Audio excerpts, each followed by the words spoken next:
हमारा चिंतन गीता अध्याय 9 श्लोक 6 पे खत्म हुआ। 7वां श्लोक लिया है।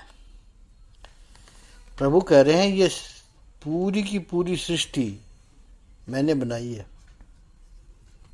ये सृष्टि का नियम है, सिद्धांत है। इति उपधार्य है, ऐसा तू दृढ़ता से मान ले। हमने जो भी कर्म किए उसका परिणाम भुगतने के लिए हम बाध्य हैं। ये सृष्टि का नियम है, सिद्धांत है, ऐसा तू मान ले। 6ठे श्लोक में सृष्टि कैसे होती है, कैसे हो रहा है ये सब, ये प्रभु ने बताया। अब ये सृष्टि उत्पन्न कैसे होती है वो प्रभु 7वें श्लोक में बताते हैं, और वो हमने कल ले लिया था। 9वें अध्याय का 7वां श्लोक। हे कौन्ते, हे अर्जुन, कल्पक से सर्वभूतानि मामिकाम प्रकृतिम यान्ति। कल्प का जब अंत हो जाता है, कल्प का जब क्षय हो जाता है, उस वक्त सर्वभूतानि सारे जीव मात्र मेरी इस प्रकृति में आ जाते हैं, मेरी इस प्रकृति को पाते हैं। मामिकाम, मेरी ही प्रकृति को पाते हैं।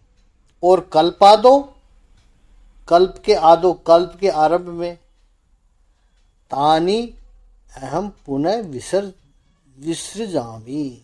कल्प का जब आरंभ होता है तो इन सबको, सारे जीवात्माओं को मैं फिर से सृजन करता हूँ। I create them again. मेरे ही अंश ऐसे ये भूत मात्र प्रकृति और उसके कार्य रूप शरीर के साथ तादात्म्य करके जो कर्म करते हैं, वो उनके कर्म और फल के साथ उनका संबंध जुड़ता है। और ये कर्म और फल का संबंध जुड़ता है, उसके परिणाम से जीवात्मा के जन्म मरण का चक्र बनता है। जिस प्रकार से कर्म हुए उस प्रकार से उनका जन्म होता है, बार बार होता है। अब जब कल्प का क्षय होता है, हमारे शास्त्रों में वर्णन है कि ब्रह्मा जी के 100 वर्ष जब पूरे होते हैं तब महाप्रलय आता है। उस समय जीव मात्र प्रकृति में रह करके अपने अपने जो कर्म किए हैं उसके अनुसार उन कर्मों को लेकर, उनके फलों को लेकर के प्रभु कह रहे मेरी प्रकृति में लीन हो जाते हैं। जैसे समझो 50 गांव है, गांव का एक समूह है, और इन 50 गांव में सब लोग अपना अपना कारोबार करते हैं। कोई धंधा करता है, कोई खेती करता है, कोई नौकरी करता है, कोई पुजारी है। सब लोग अपना अपना कारोबार करते हैं, और वो भी जो भी कमाते हैं और वो अपनी बचत बैंक में रखते हैं, रिकॉर्ड रखते हैं अपना अपना डिजिटली। उनके अकाउंट में इतना पैसा है, इतनी एफडी बना रखी है, इतना पैसा इन्वेस्टमेंट कर रखा है। 50 गांवों का पूरा समूह है। अब बात ऐसी है कि ये गांव ऐसे प्रदेश में है कि वहां पर हर 2, 3, 4 साल में नदी में बाढ़ आती है, और सबको पता है कि यह ऐसा रिस्की एरिया है।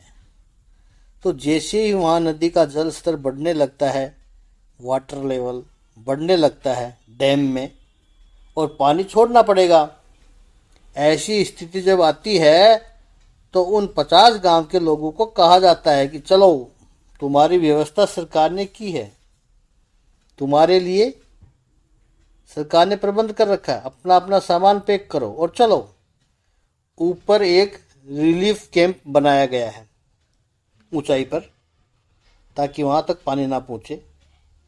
ऊपर एक रिलीफ कैंप बना गया है, तुम्हारे रहने के लिए ही है, टेम्परेरी बनाते हैं। उन गांव वालों को पता है कि जब ऐसी मुसीबतें आती है तो अपना सामान पैक करके घरों को छोड़ करके गवर्नमेंट के वाहनों में बैठ करके रिलीफ कैंप में पहुंच जाएंगे। अब 1-1.5 महीने पानी चलता रहेगा, बारिश आएगी, तूफान आएंगे, उनके घरों में पानी भर गया, महाप्रलय ऐसा हो गया। दृष्टांत दे रहे हैं। 5 वर्ष तक जो उन्होंने कारोबार किया था वो तो सारा सुरक्षित है, डिजिटली था सब। इसी तरह इस सृष्टि में जब महाप्रलय आता है तो और कुछ नहीं होता है। जीवात्मा संसार का सामान तो नहीं ले जा सकता, लेकिन अपने अपने कर्म और उनका फल जो है वो लेकर के जीवात्मा परमात्मा के पास हम चले जाते हैं।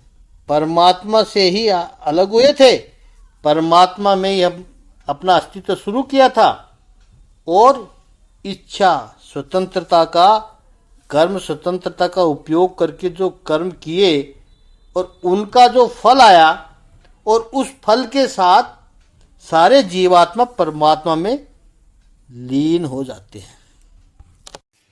अब जब ब्रह्मा जी का दिन होता है, वो जब फिर से सृष्टि का आरंभ करते हैं, ब्रह्मा जी कैसे करते हैं? ये सब जो जीव है उनके कर्म और फल के अनुसार पुनः सृष्टि का सृजन करते हैं। विसृजामि पुनः पुनः, बार बार करता हूं मैं। अब जो सर्जन करते हैं उनमें 2 प्रकार के जीव होते हैं। एक जो प्रभु के अंश है, वो प्रभु में लीन होते हैं, और जो प्रकृति के अंश है, जो अपने को समझते हैं प्रकृति का अंश, वो प्रकृति में लीन होते हैं। और कर्म और फलों के अनुसार, अर्थात उस समय प्राणियों का जो स्वभाव होता है, नेचर को स्वभाव मत समझना। यहाँ पर प्रभु ने पहले कहा था स्वभावो अध्यात्म उच्यते। वो जो उनकी स्पिरिचुअल गठरी बंधी हुई है उसको लेकर के वो आते हैं, और जब परमात्मा में रहे हुए पुनः जीवों का जो कर्म उनके पास है, वो कर्म जब पकने लगते हैं, फल देने को तैयार होने लगते हैं, तब परमात्मा के अंश में, परमात्मा के मन में परमात्मा सोचते हैं कि मैं एक हूं, अब अनेक होना है मुझे। ये इच्छा निर्माण होती है परमात्मा के मन में, संकल्प प्रकट होता है, और उसके आधार पर कल्प के आरंभ में जब नया कल्प शुरू करना है, उस समय ब्रह्मा जी प्रकट होते हैं। फिर इस सृष्टि का आरंभ होता है। तब जीवों के कर्म और फल के अनुसार, विशेष करके उनके स्वभाव के अनुसार, उन शरीरों में जीवात्मा को जन्म मिलता है। अब स्वभाव का अर्थ क्रोधी स्वभाव, उदार स्वभाव, कंजूसी स्वभाव, ये स्वभाव का अर्थ यहां नहीं है। यहां स्वभाव का अर्थ है उसका बीइंग। इस स्वभाव को कौन बनाता है? प्रकृति के 2 अर्थ है। एक प्रकृति अर्थात ये माया, दूसरा प्रकृति यानी ये स्वभाव। ये स्वभाव 5 बातों से बनता है। एक वातावरण, जिस वातावरण में हम रहते हैं वो हमारे स्वभाव का निर्माण करता है। दूसरा संग, आप किसके साथ रहते हो। अच्छे लोगों के साथ रहोगे तो आपका स्वभाव अच्छा बनेगा। बुरे लोगों के साथ रहोगे तो उसका परिणाम स्वभाव पर होता ही है। इसलिए सनातन वैदिक संस्कृति ने संघ की महिमा बहुत की है। हमारे यहाँ जो सत्संग की महिमा है, दिन में आधा घंटा, पौना घंटा, घंटा, 1 घंटा, जितना समय आप निकाल सकते हो उसमें सत्संग करो। कॉन्स्टेंटली कोई न कोई नए विचार, अच्छे विचार, सात्विक विचार मन में आने ही चाहिए। सनातन धर्म की एकता के लिए कुछ बातें जो आवश्यक है, और मास लेवल पे उसमें एक बात और जोड़ दें कि जैसे अन्य धर्मों के बारे में कहते हैं हम कि उनमें इतना अनुशासन है, धर्म में जुनून है, शुक्रवार को इकट्ठे होंगे तो होंगे ही। आपके यहाँ काम करने वाले मजदूर भी होगा, वो शुक्रवार दोपहर 1 से 1:30 बजे के बीच में वो काम छोड़कर कहेगा हमें जाना पड़ेगा। उनके आसपास में उनका जो भी धर्म स्थान है वहाँ जाकर के वो आधा घंटा पौना घंटा इबादत करेंगे। आप उनको रोक नहीं सकते हैं। रोकने का प्रयास करोगे तो कहेंगे हम काम करने नहीं आएंगे जी, लेकिन ये तो हम करेंगे ही। अन्य दूसरे धर्म के लोग हैं, वो रविवार को प्रातः काल में पहुंचेंगे और पहुंचेंगे ही अपने धर्म स्थान पर, यह पक्का है। प्राचीन समय में हमारे ऋषियों ने ऐसा पर्टिकुलर दिन नहीं रखा था, क्योंकि हमने घर में ही मंदिर बना रखे थे, घर में ही पूजा करते हैं, बहुत अच्छी बात है। लेकिन अब समय के चलते, समय को देखते हुए देखा जाता है कि घर में लोग पूजा नहीं करते। घर का मंदिर भी रिटायर व्यक्ति को ही सौंप दिया है, बाबूजी या दादी माँ या मम्मी को। ये बेचारे आधा पौन घंटा पूजा करते हैं, बाकी सब लोग घर से निकलते समय दूर से ही माथा झुका देते हैं, निकल जाते हैं। समय नहीं है उनके पास, भगवान के लिए समय नहीं है। भगवान को छोड़ो, अपने लिए समय नहीं है, क्योंकि भगवान के पास बैठना अंततो गत्वा तो हमारा ही विकास है।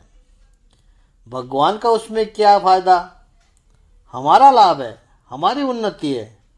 लेकिन हमारी अपनी आध्यात्मिक उन्नति के लिए व्यक्ति समय नहीं निकालता है और दूसरों की बातें करेंगे। अरे वो तो शुक्रवार को पहुंच जाते हैं, वो तो इतवार को सुबह सुबह जाते हैं। आज गीता ज्ञान वीडियो से एक संदेश देना चाहते हैं, और महापुरुषों ने चिंतन करके सोचा है, महापुरुषों की सभा में ये चिंतन हुआ है कि हम कौन सा वार रखें। महापुरुषों की प्रेरणा है कि मंगलवार रखो, और समय भी शाम का 7 से 7:30 का रखो। समग्र सनातन धर्मावलंबियों के लिए ये समय मंदिर में पहुंचना बहुत जरूरी है। आप पूछोगे मंगलवार ही क्यों? इसका यही कारण है कि अधिकतर देवता हमारे मंगलवार से जुड़े हुए हैं। श्री हनुमान जी का प्रागट्य दिन है, और आज के युग में हनुमान जी तो सबको चाहिए। भगवान गणेश जी का भी मंगलवार से संबंध है। मंगलवार माँ भगवती का भी वार है।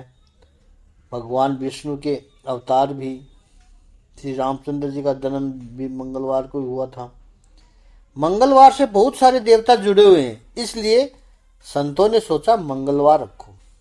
घर में पूजा करते हो, उसमें तो कोई कटौती नहीं करनी है, वो तो चालू रहनी चाहिए। लेकिन मंगलवार की शाम 7 साढ़े 7 बजे तक प्रत्येक हिंदू धर्म का अवलंबन व्यक्ति, सनातनी व्यक्ति जहां भी हो, अपने पास के किसी न किसी मंदिर में पहुंच जाए, और वहां एक नियम बना करके हो सके तो हनुमान चालीसा का पाठ करो, गणेश जी के कुछ मंत्र बोलो, माँ भगवती के कुछ मंत्र बोलो, कुछ स्तोत्र बोलो, भजन बोलो, जो भी करो करो। बड़े दुख की बात है कि व्यक्ति जोश जोश में आकर मंदिर तो बना देते हैं, प्राण प्रतिष्ठा का उत्सव भी कर देते हैं, फिर कुछ समय के बाद उस मंदिर में आरती के समय घंटा बजाने वाला भी कोई नहीं होता है, केवल पुजारी आरती करता रहता है। मैनेजमेंट कमेटी फैसला करती है कि इलेक्ट्रॉनिक घंटा लाकर रख देते हैं। ऐसे हाल है हमारे मंदिरों के, बड़ी शर्म की बात है। कोई भी मंदिर जो आपके समीप पड़े। आप ऑफिस से घर नहीं पहुंचे हैं, कोई चिंता नहीं। आपके ऑफिस के नज़दीक में जो मंदिर हो उसमें पहुंचो, शाम के 7 से 7:30 के बीच में। और भगवान की कृपा से लाखों मंदिर है, छोटा बड़ा सब, किसी भी प्रकार का मंदिर हो। ये हमारे संतों का आह्वान है। सारे मंदिर भरे हुए होने चाहिए। इससे हिंदू धर्म में एकता बढ़ेगी। शास्त्र कहता है कि कलयुग में संग में शक्ति है। इकट्ठे होने लगे, साथ में रहने लगे तो हमारी शक्ति बढ़ेगी। हमारा सोशल पावर, पॉलिटिकल पावर सब बढ़ेगा। इतनी भव्य संस्कृति, इतने दिव्य ऋषियों का हमारे पास हेरिटेज है, वारिस है। और हम अपने देश में इतने शक्तिशाली हैं, फिर भी हम सब बिखरे हुए हैं। और इसलिए ऐसे जंगल का राजा शेर हो, उसको कोई भी बंदर आकर चपाटा लगा जाए, ऐसे ये हिंदू 80% की मेजोरिटी वाला शेर को छोटे छोटे बंदर आकर के चपाट लगा जाते हैं। 80% जब एक रूप हो जाएं, एक साथ हो जाएं, बंदर की ताकत भी होगी कि शेर के पास जा भी सके। बस हमें एक होना पड़ेगा। तो संग जो हम करते हैं उससे हमारा सत्संग बढ़ेगा। आगे का चिंतन कल करेंगे। इस संतों का आह्वान का थोड़ा ध्यान रखना है हम सभी। ओम श्री सच्चिदानंद भगवान की जय। ओम श्री आनंद कंद भगवान की जय।